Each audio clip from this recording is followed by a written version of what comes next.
Gloire au Seigneur, Amen. Que le nom du Seigneur soit béni ce matin. Encore une fois, on est heureux d'être dans la présence du Seigneur. Il y a l'onction de Dieu ce matin dans cette église. Et je crois que nos cœurs sont disposés à recevoir le mot du Seigneur, recevoir la bénédiction ce matin. Amen. On est venu ce matin avec un cœur disposé. Je pense que comme moi, ce matin, vous avez disposé vos cœurs à recevoir la bénédiction du Seigneur. Amen. Avant d'ouvrir la parole de Dieu, j'aimerais vous dire, ça m'a beaucoup travaillé, depuis quelque temps, ça me travaille beaucoup ce que je vais vous dire là. Je crois ce matin que vous faites confiance aux prédicateurs. En général, je ne parle pas simplement de nous ce matin, mais je pense que vous faites confiance aux prédicateurs. Parce que le Seigneur veille sur son œuvre et le Seigneur veille sur l'enseignement qui est dispensé dans nos églises. Je crois que le Seigneur ne fait pas n'importe quoi, vous comprenez ? Le Seigneur ne laisse pas ses enfants se perdre à cause d'un faux enseignement. Et les messages qui sont donnés dans nos églises sont des messages qui sont basés sur la parole de Dieu et qui sont basés sous l'inspiration de l'Esprit. On le croit. On le croit. Moi, je crois parce que quand je prépare un message, je me place devant Dieu, je prie le Seigneur et je crois avoir l'Esprit de Dieu et je crois que le Seigneur dirige cette méditation. Et je le crois aussi de la part de mes frères. Et je le crois que quand je vais dans une autre église, que j'écoute le message de la parole de Dieu, je crois que les prédicateurs font de même. Et j'ai toute confiance en eux, comprenez ? Et ce matin, j'aimerais vous dire, et je veux vous montrer quelque chose qu'on m'a expliqué quand j'étais jeune, quand j'ai reçu l'appel du Seigneur, le frère ancien de l'église m'a expliqué quelque chose. Et je vais vous l'expliquer ce matin. Il a pris une feuille de papier, et puis il a fait ça. Il a tracé un trait sur une feuille de papier. Alors vous, de là où vous êtes, je ne sais pas si vous le voyez, je l'ai surligné pour qu'on essaie de le voir, mais vous voyez un trait qui est droit. Un trait, simplement un trait qui est droit. Mais si vous venez regarder de plus près, ce trait-là, je l'ai fait à main levée. Donc je me suis beaucoup appliqué pour le faire. J'ai pris le temps pour pas que ma main tremble. Et je l'ai fait de façon la plus droite possible. J'ai essayé vraiment de m'appliquer. Mais si vous regardez de près, si vous venez regarder de près, ben vous verrez qu'il n'est pas droit ce trait. Il n'est pas droit, pourquoi ? Parce que je l'ai fait avec ma main. Je l'ai fait avec mes capacités. Alors j'ai changé de méthode. Et ce que j'ai fait, c'est que j'ai tracé un autre trait. Et cette fois-ci, celui-ci, je l'ai tracé avec une règle. Et ce trait-là, j'ai pas eu besoin de trembler. J'ai pas eu besoin de savoir si j'allais trembler, si ça allait être imparfait. Je l'ai tracé avec une règle. Et si vous venez l'examiner, ce trait, ben vous verrez qu'il est parfait. Vous verrez qu'il est droit. Et jamais vous pourrez contredire ce trait-là. Pour voir s'il est parfait, il vous faudra aussi une règle pour l'examiner. Mais la parole de Dieu, c'est ça. Le message du Seigneur qui est dispensé, c'est ça.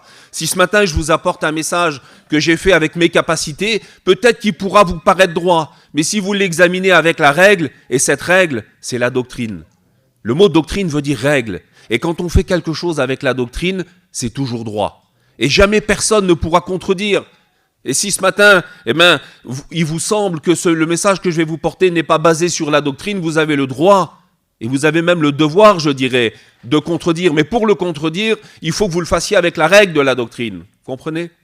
Pourquoi je vous dis ça ? C'est parce que dans nos églises, je ne parle pas de là ce matin en particulier, je parle de nos églises en général, il y a dans nos églises certains contradicteurs, comme la parole de Dieu nous dit, l'apôtre Paul le dit à Tite, quand il dit qu'il y a des contradicteurs, des vains discoureurs qui transforment et qui transforment le sens de la parole de Dieu et qui bouleversent des familles. Et l'apôtre Paul, il va loin dans ce qu'il dit. Il dit que ces hommes-là, il faut leur faire fermer la bouche. Ça va loin ce que l'apôtre dit. Mais ce matin, je ne voudrais pas que l'on soit des hommes et des femmes qui soient là pour contredire ou pour ouvrir des discours sur le message de la parole de Dieu. Je voudrais ce matin, et puis dans les réunions qui vont y avoir, je ne parle pas simplement parce que c'est moi qui prêche ce matin, mais je vous dis simplement que ce qu'il faut, c'est que vous connaissiez la parole de Dieu. Ce qu'il faut, c'est que vous soyez en accord avec la parole du Seigneur, avec l'Esprit de Dieu et avec les ministères. Amen. C'est important, frères et sœurs. C'est important pourquoi ? Parce qu'on a besoin d'être enseigné. On a besoin d'être enseigné. Alors oui, on a notre vie avec le Seigneur. Oui, on lit la parole de Dieu. Et oui, l'Esprit du Seigneur nous éclaire. Quand vous ouvrez la parole de Dieu, le Saint-Esprit vous éclaire, on est d'accord. Mais vous pouvez vous tromper par des faux raisonnements. Vous pouvez vous tromper par des choses qui ne sont pas en accord avec la parole de Dieu. Et c'est là où il faut que vous ayez une confiance, alors je ne vais pas dire une confiance aveugle dans l'homme, mais une confiance dans le ministère, pour vous laisser enseigner. Amen. Que le nom du Seigneur soit béni. Alors j'arrête là, on ouvre la parole du Seigneur, et on fait une première lecture qui se trouve dans l'épître de Jacques. Alors je cherche mes notes, excusez-moi. Alors épître de Jacques, chapitre 3, et au verset 17. Écoutez ce qu'il est dit. On y reviendra sur ce texte pendant la prédication. La sagesse d'en haut est premièrement pure, ensuite pacifique, modérée, conciliante, pleine de miséricorde et de bons fruits, exempte de duplicité, d'hypocrisie. Exempte de duplicité et d'hypocrisie. Et puis on fait une deuxième lecture dans la première épître de Paul à Timothée, au chapitre 3 et au verset 8. Il est question des diacres, mais écoutez ce qu'il est dit. Les diacres aussi doivent être honnêtes, éloignés de la duplicité, des excès du vin, d'un gain sordide, conservant le mystère de la foi dans une conscience pure. Ces textes-là, ces deux passages de la parole de Dieu, sont les deux seuls textes de toute la Bible où il est question d'un trait de caractère que j'aimerais ce matin vous expliquer, parler avec vous. Quelque chose de très dangereux pour nos âmes, dangereux pour notre sanctification, mais également dangereux pour notre salut. Et ce trait de caractère qui fait beaucoup de mal et qui détruit beaucoup de familles, c'est la duplicité. Et il m'a semblé important ce matin de vous en parler quand le Seigneur m'a mis à cœur ce message, il y a quelques semaines de ça.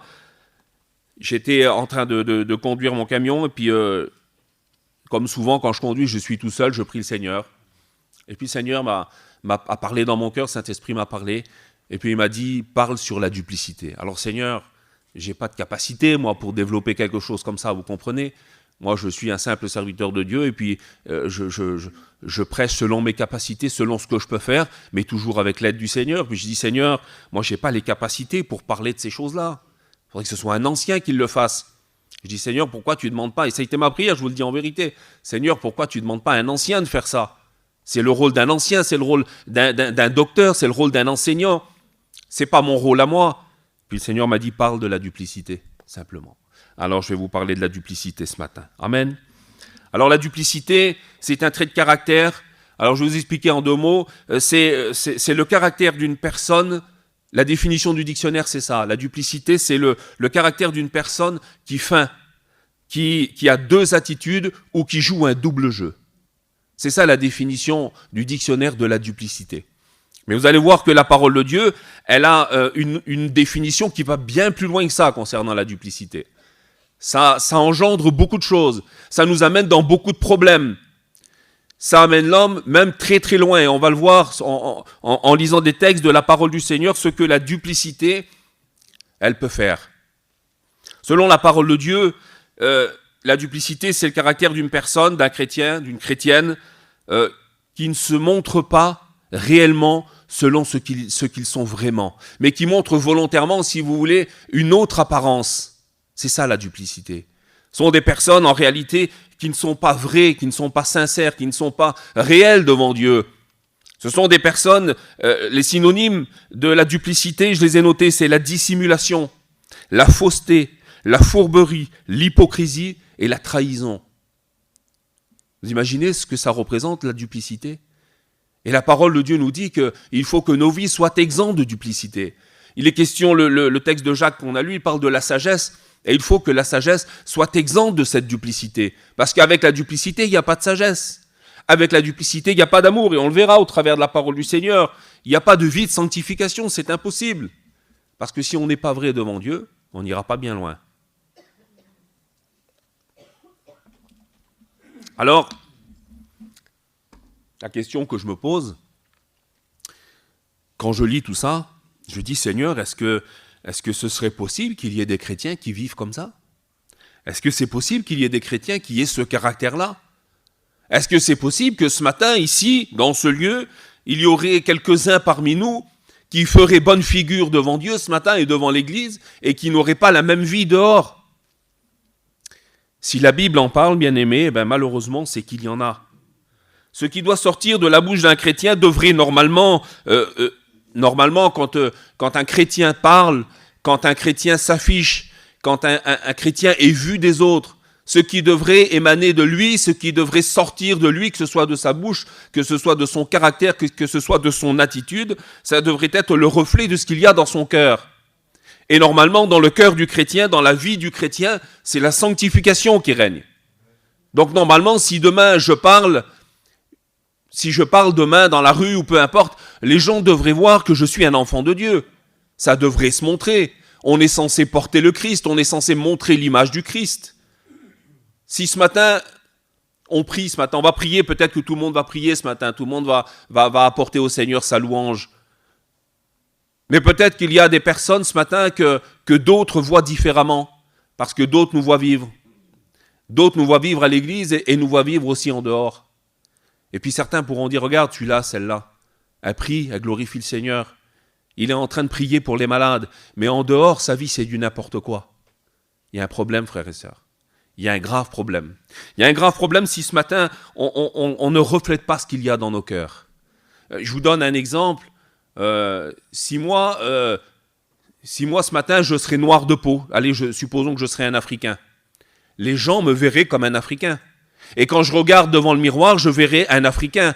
Si je suis un Chinois, les gens devraient me voir comme un Chinois. Et si je me regarde devant le miroir, je devrais voir un Chinois. Vous comprenez l'exemple? Si je suis un chrétien, les gens devraient voir que je suis un chrétien. Et quand je me regarde dans le miroir, et c'est là où le danger est là, c'est que quand je me regarde dans le miroir, je devrais aussi voir un chrétien. Mais le problème est que les gens nous voient comme un chrétien. Les gens nous voient parler comme un chrétien. On a l'apparence d'un chrétien. Mais au fond de nous, et quand on se regarde devant le miroir, quand on se regarde devant le miroir qui est la parole de Dieu, on ne voit plus un chrétien. On ne voit plus une chrétienne. Parce qu'on connaît nos cœurs. On connaît nos vies. On connaît nos pensées. On sait ce que l'on est au fond de nous. Et on veut essayer de jouer ce double jeu. Alors, ce matin, est-ce que ce matin, je suis vrai devant Dieu? Est-ce que ce matin, tu es venu avec un cœur vrai, un cœur sincère devant le Seigneur? Parce que si tu es venu glorifier le Seigneur ce matin, si tu es venu lui apporter la louange qui lui est due, parce que la louange lui est due ce matin. La louange lui est due, vous le savez. Et devoir quelque chose, c'est important. Quand vous devez de l'argent à l'État, c'est plus votre argent, c'est l'argent de l'État. Et vous savez qu'à un moment donné, vous allez le donner, cet argent. Parce qu'il ne vous appartient plus. Quand vous recevez une facture à payer, eh bien vous savez que si vous avez une facture de 200 €, vous savez que sur votre compte en banque, il va y avoir 200 € en moins. Parce que ça ne vous appartient plus. Mais la louange, c'est pareil.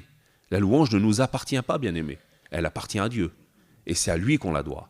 Alors ce matin, si tu es venu glorifier le nom du Seigneur, mais que ce n'est pas vrai dans ton cœur, que ce n'est pas sincère, je vais te donner un conseil.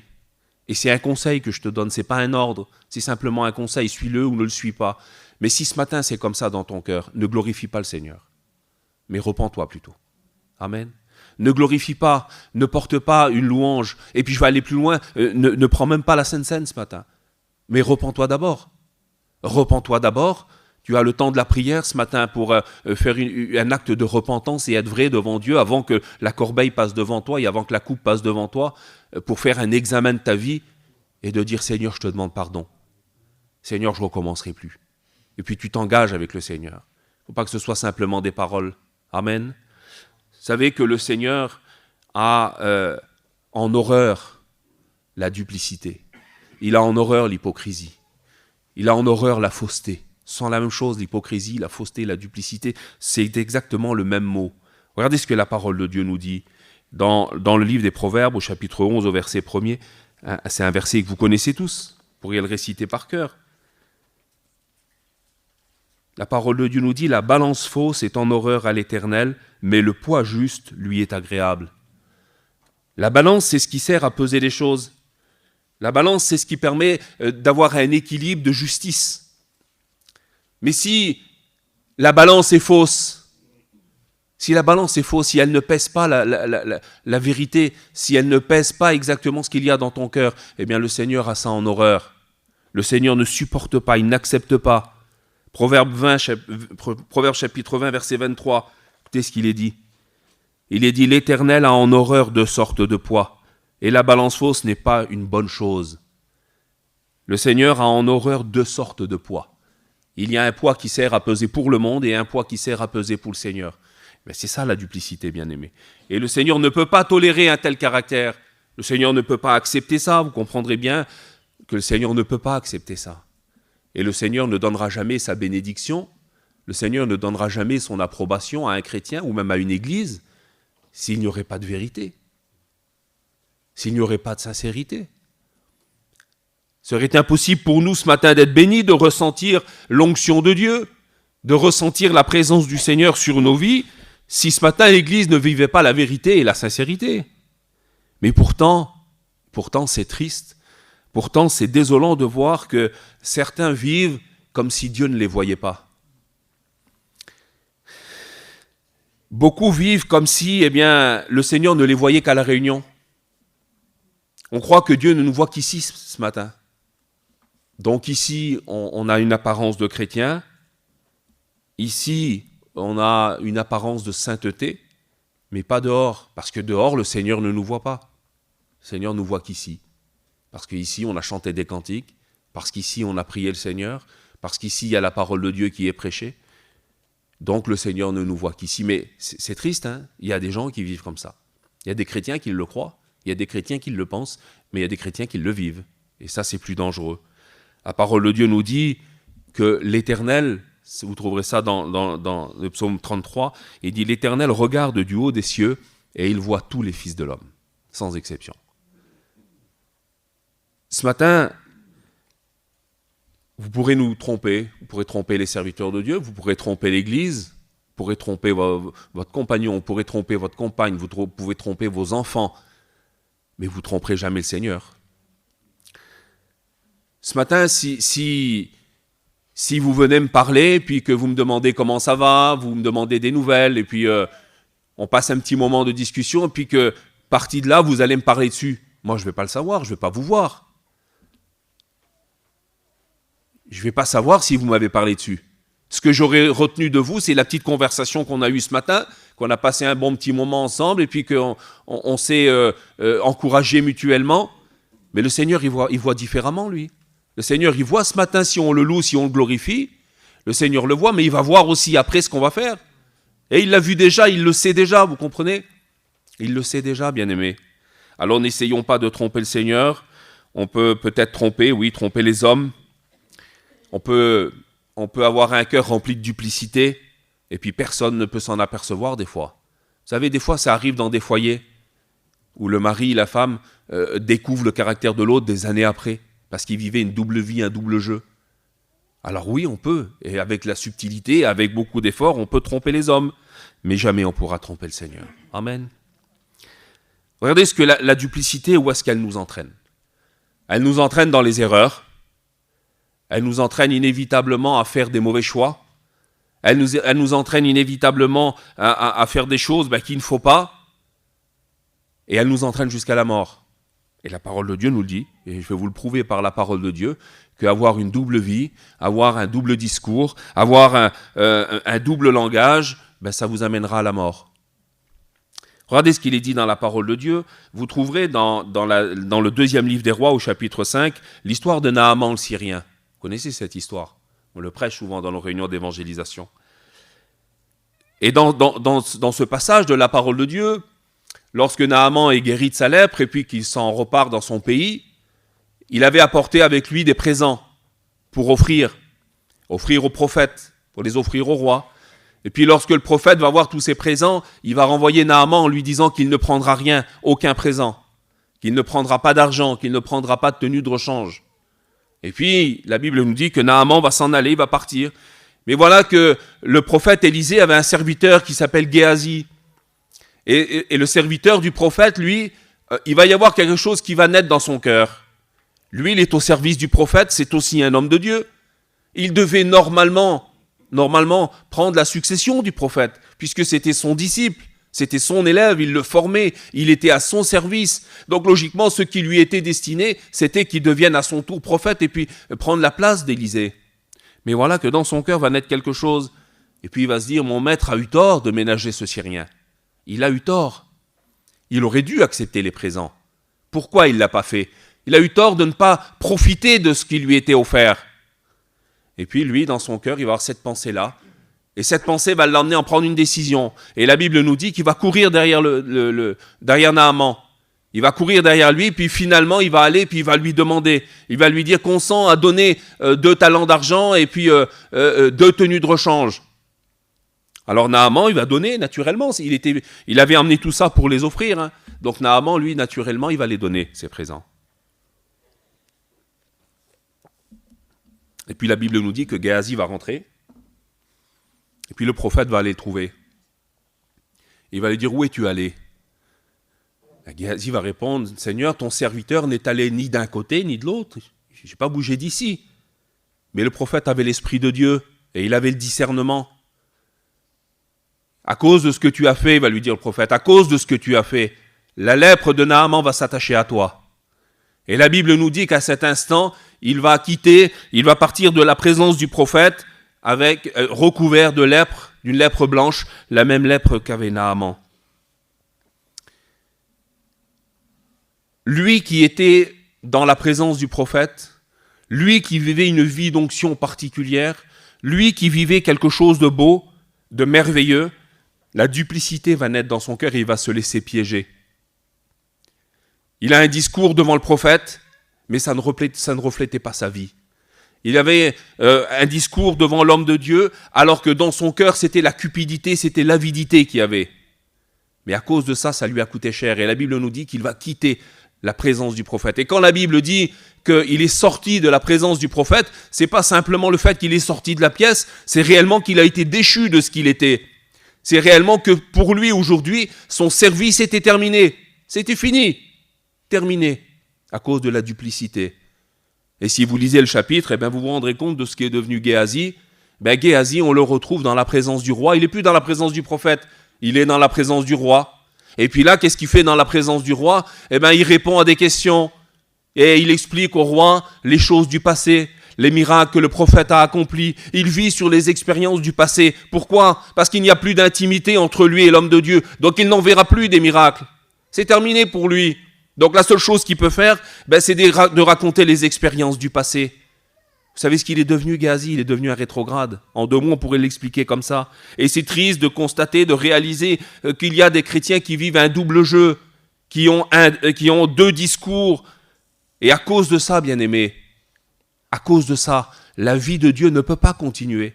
La vie de l'esprit ne peut pas continuer. Et ces chrétiens-là, alors encore une fois, je vous dis, je ne parle pas spécifiquement pour nous ce matin, mais voyez ça comme une mise en garde.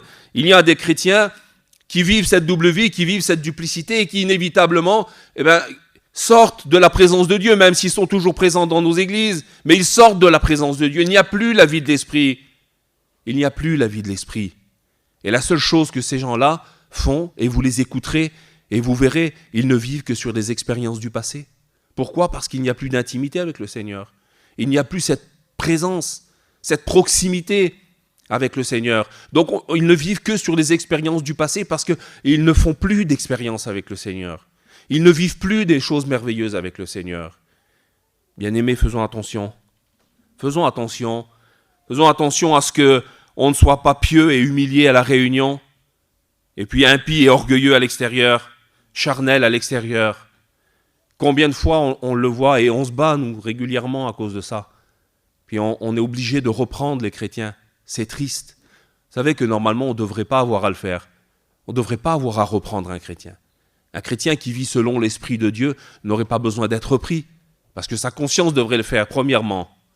Mais combien de fois on est obligé de reprendre des sœurs parce que on les voit à la réunion avec une apparence de chrétienne, avec une tenue de chrétienne, et puis en dehors, c'est plus des chrétiennes.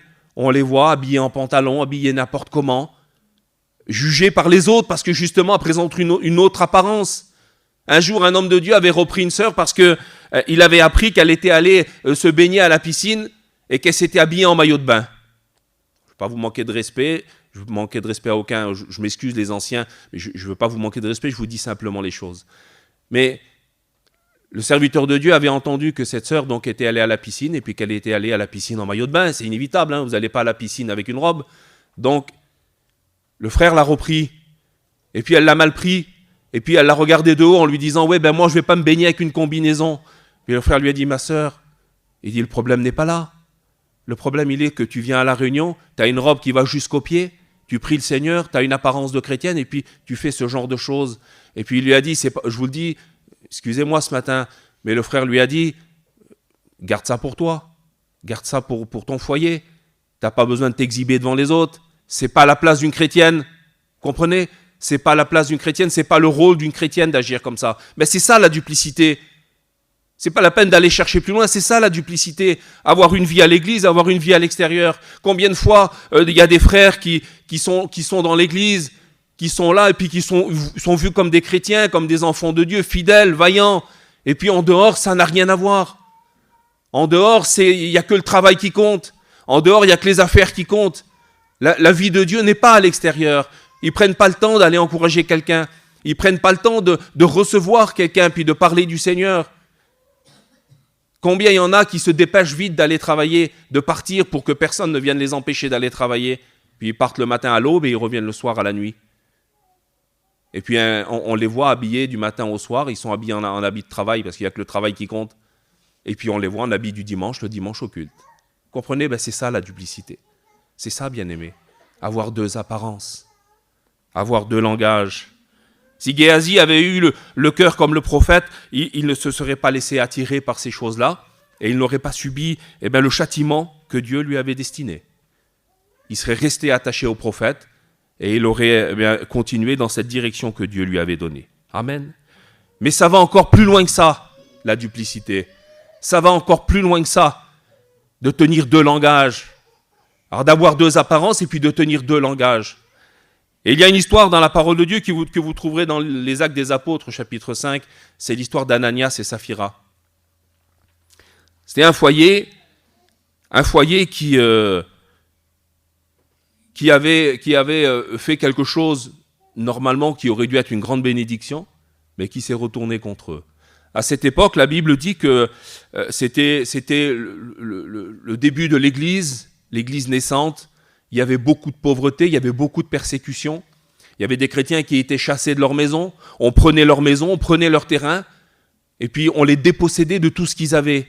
Alors les apôtres avaient décidé de faire quelque chose, et ils avaient encouragé l'Église dans ce sens. C'était que chacun vendait ses propriétés, chacun vendait ce qu'il avait, chacun vendait ses biens, et on mettait tout en commun. Mais jamais les apôtres avaient dit « vous êtes obligés de le faire ». Jamais les apôtres avaient dit « si vous ne le faites pas, vous ne serez pas des chrétiens ». Non, mais poussés par l'Esprit de Dieu, poussés par cette liberté et surtout par cette, comment je pourrais vous dire, cette compassion pour les autres, les chrétiens le faisaient naturellement. Et donc dans cette histoire arrive donc ce fameux foyer d'Ananias et Saphira qui eux aussi avaient un terrain. Ils avaient un terrain et puis ils avaient décidé de le vendre. Ils avaient décidé de faire comme les autres. Et lorsqu'ils vont vendre ce terrain, la Bible nous dit qu'ils vont amener aux apôtres la moitié du prix du terrain. Et chacun leur tour, la Bible nous dit, donc Ananias va commencer par venir devant les apôtres, et puis apporter donc la moitié du prix du terrain. Et puis de connivence avec sa femme, lorsqu'elle aussi va venir devant les apôtres, ils vont être d'accord sur le mensonge qu'ils ont concocté, pour dire on a vendu le terrain à tel prix, et on vous l'amène, on vous le donne. Puis l'apôtre saisi donc de discernement, il va voir leur mensonge, il va voir leur deuxième langage, leur deuxième discours, et le châtiment va être terrible, bien-aimés, parce qu'ils ont menti à Dieu, ils ont menti au Saint-Esprit. La Bible nous dit qu'Ananias va mourir devant les apôtres. On va l'emmener, on va l'emporter. Et lorsque sa femme va venir en suivant, elle va elle aussi tenir le même discours de duplicité, le même châtiment. Et l'apôtre va lui dire, de même que ton mari est mort et qui a été emporté, tu vas subir le même châtiment. Voyez comment ça va loin, bien-aimés. Voyez comment ça va loin. L'argent était à eux, ils étaient libres d'en disposer comme ils voulaient. Ils étaient libres de venir vers les apôtres et de dire, voilà, on a vendu notre terrain à tel prix, on vous amène la moitié. Ils étaient libres de le faire, mais ils étaient libres aussi de garder leur argent, ils étaient libres aussi de garder leur terrain. Alors pourquoi avoir eu ce deuxième langage, ce deuxième discours ? Pourquoi ne pas avoir fait confiance aux apôtres ? Pourquoi ne pas avoir voulu faire confiance au Saint-Esprit ? Parce qu'il y avait derrière une pensée de cupidité, d'avidité. Et la duplicité était née. et la duplicité les a emmenés jusqu'à la mort. Amen. Alors ce matin, je ne vous dis pas ça parce que pour vous accabler, je ne vous dis pas ça ce matin pour vous accuser, je ne vous dis pas ce matin que vous vivez cette vie-là, loin de moi cette pensée. Je vous dis simplement ce que le Seigneur il a mis sur mon cœur. Mais je vous dis simplement que Dieu n'accepte pas quelqu'un qui a deux visages. Dieu n'accepte pas quelqu'un qui a deux langages. Dieu n'accepte pas quelqu'un qui a deux attitudes. Dieu ne peut pas accepter ça. Imaginez la sainteté de Dieu. Essayons de comprendre et de réaliser comment Dieu est saint, comment dans sa présence ça doit être merveilleux, comment dans sa présence ça doit être quelque chose d'impensable. L'apôtre Paul qui lui est allé donc dans la présence de Dieu, il a entendu des choses qu'il n'était pas capable de redire.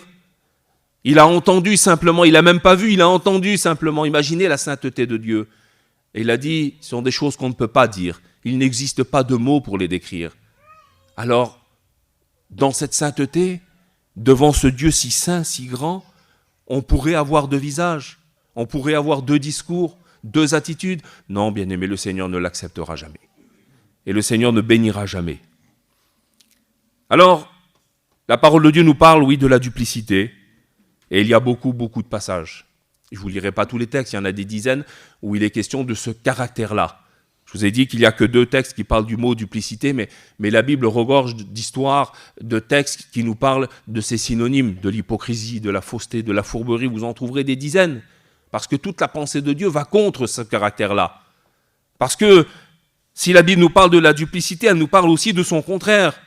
Parce que c'est là où Dieu nous veut. Et c'est là aussi ce matin où je voudrais en venir pour qu'on puisse terminer ce message sur une note de bénédiction. Parce que oui, il y a de la prévention. On va dire comme ça, hein, c'est de la prévention qu'on fait. C'est de la prévention qui est faite quand on dit il ne faut pas se conduire comme ça. Je ne devrais pas avoir à vous le dire ce matin, mais il ne faut pas faire ça, il ne faut pas faire ceci, il ne faut pas faire cela. Ça, c'est de la prévention. Mais la parole de Dieu nous parle aussi de la bénédiction. Et c'est là ce matin où je voudrais vous emmener. Ce que le Seigneur y veut pour nous ce matin. Parce que le contraire de la duplicité, c'est la bonne foi, c'est la droiture, c'est la franchise, c'est l'honnêteté, c'est la loyauté, c'est la probité, c'est la rectitude, c'est la simplicité et c'est la sincérité. Voilà tous les contraires du mot duplicité. Alors ce matin, voilà, la question elle est là. Ce matin, est-ce que je suis droit devant Dieu ? Est-ce que je suis franc ce matin ? Est-ce que si le Seigneur parle à mon cœur, je vais être capable de lui dire sans hésitation, sans penser, sans réfléchir, est-ce que je vais être capable de lui dire oui Seigneur, c'est comme ça ? Si la parole de Dieu elle parle à mon cœur, est-ce que je suis capable de dire oui Seigneur, c'est comme ça ? Je suis franc, j'ai rien à cacher. Est-ce que c'est comme ça dans nos vies ? Est-ce que ce matin, je peux dire oui Seigneur, je suis honnête devant toi ? Comme Nathanaël, Jésus dira de lui que c'est un Israélite dans lequel il n'y a point de fraude. C'est-à-dire que dans son cœur, il n'y avait pas de fausseté. Il n'y avait que de la vérité. Dans son cœur, c'était que de la sincérité. Vous ne voudriez pas ce matin que le Seigneur ait dit ça de nous ? Vous ne voudriez pas ce matin que le Seigneur il puisse dire « Mes enfants, je les vois, là, à l'église de Langon, ce matin, ils sont là, et puis mes enfants à Langon, ils vivent la vie du ciel tout en étant sur la terre. » C'est ça que le Seigneur il voudrait pour nous. Le Seigneur voudrait qu'on vive comme si on était saint, comme si on était déjà dans le ciel, mais sachant qu'on est encore sur la terre. C'est le plan parfait de Dieu, c'est la volonté parfaite de Dieu pour ses enfants. Et c'est ce qu'il voudrait ce matin. C'est ce qu'il voudrait voir ce matin. Est-ce qu'on ne pourrait pas ce matin s'engager ensemble et de dire « Seigneur, on va faire tous nos efforts pour ça ». Est-ce qu'on ne voudrait pas ce matin faire un petit examen de conscience et de dire « Seigneur, c'est difficile. Seigneur, je ne vais jamais y arriver. Seigneur, comment tu veux que je fasse, moi, pour vivre tout ça ? Il faudrait être droit, être franc, être honnête, être loyal, avoir de la simplicité, de la sincérité. Mais Seigneur, c'est quelque chose de difficile. Oui, c'est difficile, mais est-ce que c'est impossible ? Non, c'est pas impossible. Oui, c'est difficile, c'est une vérité. Mais ce n'est pas impossible. Est-ce que ce matin, vous ne voudriez pas avoir le caractère de Job ? La Bible nous dit que Job était un homme intègre, il était droit, il craignait Dieu et il se détournait du mal.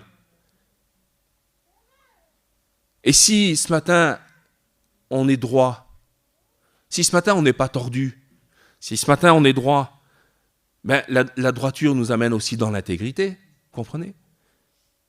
Et si on est droit et intègre, ça ne sera pas difficile d'avoir cette crainte du Seigneur, Parce qu'on le vit déjà dans nos vies. Ça ne sera pas difficile de se détourner du mal. Ça ne sera pas difficile de se détourner du péché. Ça ne sera pas difficile de refuser ce que le monde nous offre. Ce ne sera pas difficile d'avoir la même vie dehors qu'à l'église. Comprenez? Parce que le Seigneur va nous aider. Parce qu'on va se plier à l'enseignement de la parole de Dieu. Parce qu'on est d'accord et on accepte. Parce qu'on se dit ce matin, Seigneur, si c'est ce que tu veux pour moi, alors je vais le faire. Quand j'étais enfant, j'écoutais pas toujours mes parents, comprenez? Quand j'étais enfant, j'avais une tête dure. Et puis quand on me disait il faut faire ça, je faisais tout le contraire. Mais un jour j'ai grandi. Et je suis devenu un homme. Et puis quand je suis devenu un homme, alors quand on me donnait un conseil, si c'était un conseil qui allait dans mon sens, je l'acceptais. Si c'était un conseil qui allait pas dans mon sens, j'avais du mal à l'accepter. Et puis j'ai grandi un petit peu plus et je suis devenu un chrétien. Comprenez? J'ai grandi spirituellement.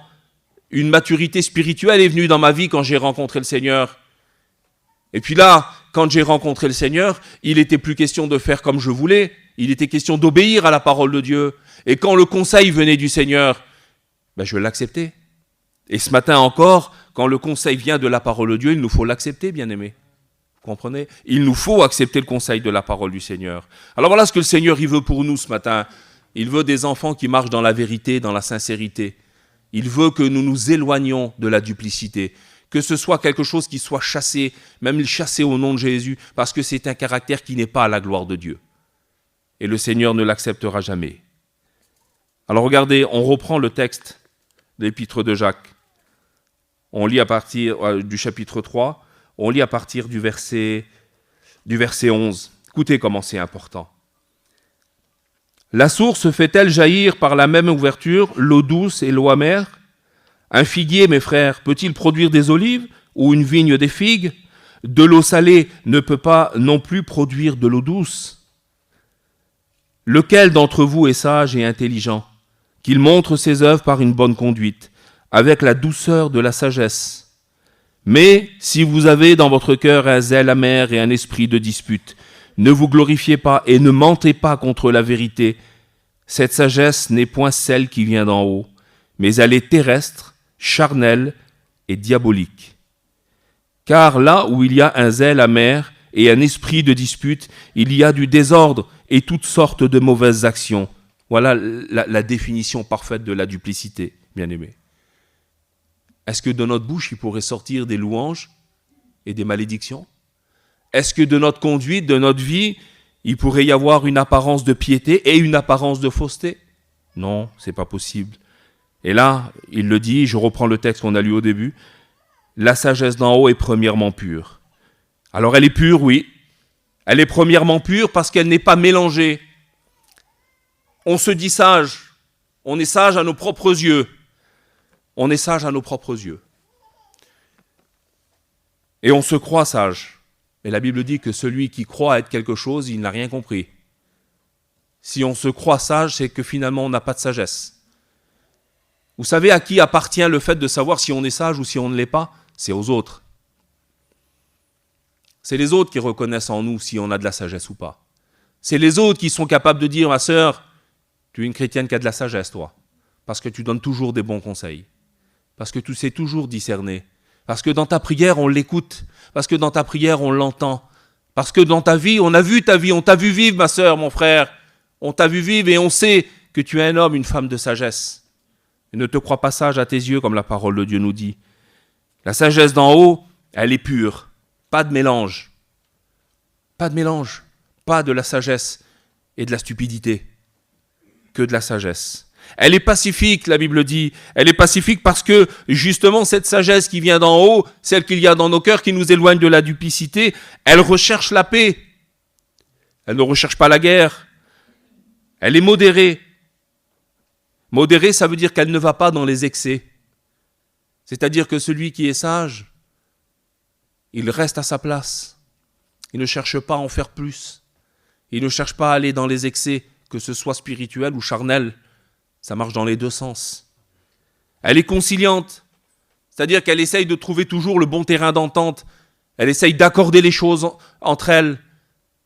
Elle essaye de s'accorder avec la parole de Dieu. Elle essaye de s'accorder avec l'Église. La sagesse est conciliante, bien-aimée. Elle est pleine de miséricorde, c'est-à-dire qu'elle pardonne autant de fois que nécessaire. Mais quelqu'un qui a deux discours, qui a deux langages, il va pardonner à l'Église, mais pas dehors. Il va pardonner ici, mais dehors, il ne pardonnera pas. Il est capable de se lever ce matin, celui qui vit ça, il est capable de se lever à un appel, de venir devant, de demander pardon au Seigneur, mais de refuser de demander pardon à celui qui l'a offensé. Et ça ne fonctionnera pas. Ça ne marchera pas, bien-aimé. Celui qui ne serait pas plein de miséricorde. La pleine miséricorde, c'est d'être capable de pardonner autant de fois qu'on nous fait du mal. Vous comprenez ? Autant de fois qu'on nous fait du mal. Mais nous, on est des hommes, on est des femmes. Alors, c'est difficile de supporter les attaques. C'est difficile de supporter les persécutions. C'est difficile de se plier à ça. C'est difficile de dire, Seigneur, il faut à chaque fois que c'est toujours pareil. On me fait du mal, on me persécute. Et à chaque fois, tu me demandes de pardonner. Mais pourquoi, Seigneur ? Pourquoi le Seigneur te demande de pardonner ? Mais parce que lui, il t'a pardonné. Parce que lui, il a donné sa vie à la croix pour toi. Parce que sans lui, tu serais perdu aujourd'hui. Ta destinée serait l'enfer. Alors si le Seigneur, il a donné sa vie pour toi à la croix, tu crois que tu ne peux pas pardonner celui qui te persécute ? Mais la sagesse du ciel, bien-aimé, celui qui est exempt de duplicité, il a un cœur rempli de miséricorde. Et il y va naturellement et spontanément. On t'a mis une claque dans la figure, tends l'autre joue. C'est difficile, mais oui, c'est difficile. Mais pourtant, c'est ce qu'il faut faire. On t'a persécuté, on t'a dit plein de choses mauvaises, plein de choses vilaines. Tu le sais que c'est pas vrai, tu sais qu'on t'a calomnié, tu sais qu'on a parlé mal de toi. Mais tu le sais, toi, parce que tu sais ce que tu vis dans ton cœur. Mais que faire ? Il va falloir aller persécuter à notre tour. Il va falloir aussi faire ce qu'on dit dans la loi du talion, œil pour œil et dent pour dent. Ça, c'était la loi, c'était l'Ancien Testament. Mais ces choses-là ont été abolies par la grâce. Alors, il nous faut pardonner. Et il nous faut être plein de miséricorde et plein de pardon. Amen. Et puis, plein de bons fruits, bien sûr, pas des fruits amers, mais des fruits de douceur, des fruits de bénédiction. Gloire à Dieu. On lit un autre texte, je me dépêche, on va terminer rapidement. On lit un autre texte dans la parole du Seigneur. Épître de Paul aux Romains, chapitre 12 et verset 9. Là, il est question de l'amour. On a parlé de la sagesse qui doit être exempt de duplicité. On a parlé de la sagesse qui nous amène à nous éloigner de la duplicité. Mais la Bible nous parle aussi de l'amour. L'amour qui est absent aussi, qui doit être absent de duplicité. Écoutez ce qu'il est dit, Romains chapitre 12 et verset 9. Que la charité soit sans hypocrisie. Ayez le mal en horreur. Attachez-vous fortement au bien. Par amour fraternel, soyez pleins d'affection les uns pour les autres. Par honneur, usez de prévenance réciproque.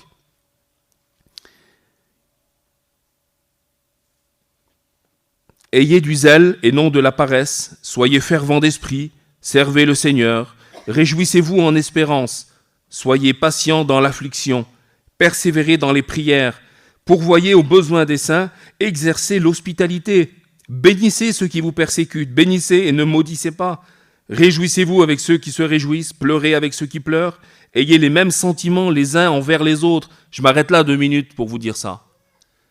Ayez les mêmes sentiments les uns envers les autres. Si pour ton frère ou pour ta sœur, tu as de la compassion, il faut que l'autre ait de la compassion pour toi. Mais si l'autre a de la compassion pour toi, il faut toi aussi en retour que tu en aies. Il faut que si l'autre est capable de t'aider, il faut que de même tu sois capable d'aider aussi. Il faut avoir les mêmes sentiments les uns envers les autres. N'aspirez pas à ce qui est élevé, mais laissez-vous attirer par ce qui est humble. Ne cherchez pas ce qui est élevé. On revient sur l'histoire de Géasi 2 secondes. S'il s'était laissé attirer par les choses simples, qu'était la vie de Dieu, vivre avec le prophète comme une vie de prophète. Le prophète vivait de choses très simples. Il buvait l'eau du torrent, et puis il se nourrissait de ce qu'il trouvait dans la nature. C'était la vie du prophète. Il ne se laissait pas attirer par les choses d'en haut, mais au contraire par tout ce qui était humble. Ne soyez point sages à vos propres yeux. Ne rendez à personne le mal pour le mal, mais recherchez ce qui est bien devant tous les hommes. S'il est possible, autant que cela dépend de vous, soyez en paix avec tous les hommes. Ne vous vengez point vous-même, bien-aimés, mais laissez agir la colère, car il est écrit « À moi la vengeance, à moi la rétribution, dit le Seigneur. » Mais il dit « Si ton ennemi a faim, donne-lui à manger. S'il a soif, donne-lui à boire. Car en agissant ainsi, ce sont des charbons ardents que tu amasses sur ta tête. » Et là, c'est important, bien-aimés, et c'est là où ce matin, il nous faut faire cet effort. C'est là ce matin où il faut prier le Seigneur. C'est là ce matin où il faut prendre des forces spirituelles. Il dit « Ne te laisse pas vaincre par le mal, mais surmonte le mal par le bien. » Ce matin, ne laisse pas l'ennemi triompher sur ta vie. Ne laisse pas ce caractère de duplicité venir triompher et venir te diriger, venir te dire ce qu'il faut que tu fasses. Ce n'est pas à toi de savoir ce que tu dois faire, c'est à la parole de diriger ta vie. On est dirigé par la parole de Dieu ce matin. Alors je vous le dis ce matin et je vous le redis. Quelqu'un a écrit, on m'a fait voir l'autre jour, je ne sais plus qui c'est qui m'a fait voir ça, on m'a fait voir une petite image d'un homme de Dieu qui avait écrit une citation, une pensée qu'il avait eue, puis on le retrouve sur des images, vous l'avez peut-être certainement reçu. Je crois que c'était sur le groupe de l'église d'ailleurs que quelqu'un l'a posté. Et cette parole, c'est en gros, si notre pensée ou nos convictions ne sont pas en accord avec la parole de Dieu, alors c'est notre pensée et nos convictions qu'il faut réformer et non la parole de Dieu. L'Église, on l'a entendu dimanche dernier, l'Église ne demande pas à la parole de s'adapter, mais l'Église s'adapte à la parole de Dieu. C'est ça, bien-aimé. C'est à l'Église de se plier à la parole du Seigneur. On n'a pas à demander au Seigneur de faire des efforts pour nous. C'est à nous de nous plier. Alors ce matin, je termine avec ça. Ce matin, si le Seigneur me donnait le don de discernement, ou à un frère parmi nous, une sœur, allez, supposons, que le Seigneur donnerait à quelqu'un ce matin le don de discernement. Et puis on serait capable de voir les vies là, transparentes, de voir chacun naturellement, de voir et d'être capable de lire dans les cœurs. Est-ce que ce matin, on pourrait dire, tu es là ce matin dans la présence du Seigneur, tu es là, tu es venu, mais tu ne parles pas à ton frère. Ou tu ne parles pas à l'inconverti là-bas. Tu ne lui parles pas parce que sa vie est trop vilaine. Puis tu n'as pas envie, de toute façon, Puis tu fais tout ce qu'il faut pour t'en éloigner. Et puis tu fais tout ce qu'il faut pour les éviter. Parce que ça, c'est pas bon pour toi. Et puis l'inconverti, lui, il te voit, il sait que tu es un chrétien. Et puis il voit. Puis il dit, celui-là, là, chrétien, la chrétienne, il ne nous parle pas. On ne le voit jamais. Il vit sa vie, mais on ne l'a jamais vu, nous. Il n'est jamais venu nous parler. Puis ce matin, tu es là, tu es dans la présence du Seigneur.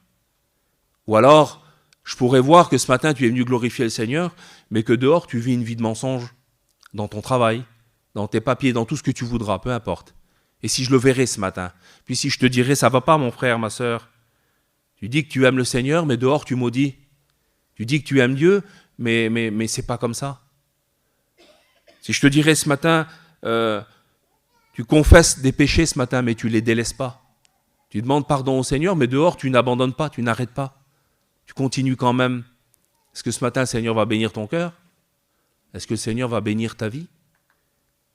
Est-ce que le Seigneur nous demande ce matin, bien-aimés, le Seigneur ne nous demande pas de nous convertir, on est déjà convertis. Le Seigneur ne nous demande pas de naître de nouveau, on est déjà né de nouveau, on est d'accord? Vous êtes né de nouveau déjà. Vous vivez une vie avec le Seigneur. Alors qu'est-ce que le Seigneur il nous demande ce matin? Seigneur, qu'est-ce que tu veux de moi? Bon Seigneur, je n'ai pas de discours, je n'ai pas de langage. Ben merci Seigneur. Merci Seigneur si tu es vrai ce matin. Merci Seigneur si tu vis exactement la même façon ici que dehors. Gloire à Dieu. Je remercie le Seigneur pour ça. Mais si ça n'est pas le cas ce matin, si ce n'est pas le cas, parce que je vais te dire une chose. Si toi tu ne veux pas l'avouer, les autres le disent de toi. Les autres, ils disent peut-être de toi, celui-là, il passe pour un chrétien, mais il n'y a pas de vie de Dieu. Celle-là, elle passe pour une chrétienne, mais elle n'est pas vraie, elle est fausse. Alors c'est un jugement qui n'appartient à personne normalement, mais pourtant ça se fait quand même. Pourtant les gens parlent les uns des autres, et il y a de la médisance. Mais la médisance naît toujours de quelque chose de vrai au départ. Une attitude qui nous a trahis, un mot qui nous a trahis, une pensée qui nous a trahis, qu'on a mis en exécution. On est toujours trahi par quelque chose comme ça. Ce que le Seigneur il voudrait ce matin, c'est qu'on fasse un examen de notre conscience. Et ça, bien aimé, c'est donné à n'importe qui de se placer devant Dieu et de dire Seigneur, j'en suis là aujourd'hui, voilà, j'ai parcouru un petit bout de chemin, je suis là aujourd'hui, mais je vois bien que ça ne va pas dans ma vie. Je vois bien que depuis quelque temps, je ne ressens plus la présence de Dieu, je ne suis pas stupide. Je le vois bien que dans mon foyer, ça ne va plus. Je vois bien qu'avec mes enfants, ça ne fonctionne pas, ça ne va pas. Est-ce que le problème, il ne viendrait pas de moi? Au lieu de penser que le problème vient des autres, au lieu de penser que le problème, il vient de l'Église, est-ce que ça ne serait pas moi le problème ce matin? Est-ce que tu ne voudrais pas que le Seigneur, il déverse sur ta vie la bénédiction? Est-ce que tu ne voudrais pas être inondé ce matin de la miséricorde du Seigneur? Mais pour ça, il faut que tu fasses un examen de conscience. Et pour ça, il faut que tu demandes pardon au Seigneur. Vous vous rendez compte que ce matin, je suis en train de demander à une église de chrétiens de se repentir? C'est important, Seigneur. Mais moi, je crois que le Saint-Esprit parle ce matin. Je le crois de tout mon cœur, bien-aimé. Et vous savez, je me remets toujours en question. Mais pas parce que je suis plus important que vous, pas parce que je suis plus grand que vous, mais si je me remets en question, parce que c'est parce que j'ai des soucis dans ma vie. Comprenez bien que personne n'est parfait. Comprenez bien que si on ne se remettait pas en question, on serait déjà dans le ciel. Et si moi, ce matin, je dirais que je suis parfait, ben, je prendrai la place du Seigneur à la croix. Et on a besoin ce matin. Peut-être certains plus que d'autres. Je sais qu'il y a des frères qui sont pieux, des sœurs qui sont vraiment humiliées, qui sont vraiment bénies, qui vivent une véritable vie avec le Seigneur. Et mes frères, mes sœurs, je vous le dis, sans vous crâner, sans vouloir vous glorifier, mais c'est grâce à vous si l'Église fonctionne.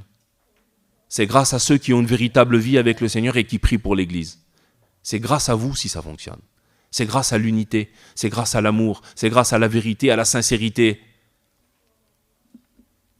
Regardez, on lit 2 versets, puis on prie le Seigneur. J'arrête là. Ésaïe, chapitre 66, et fin du verset 2. Voici sur qui je porterai mes regards, sur celui qui souffre et qui a l'esprit abattu, et sur celui qui craint ma parole.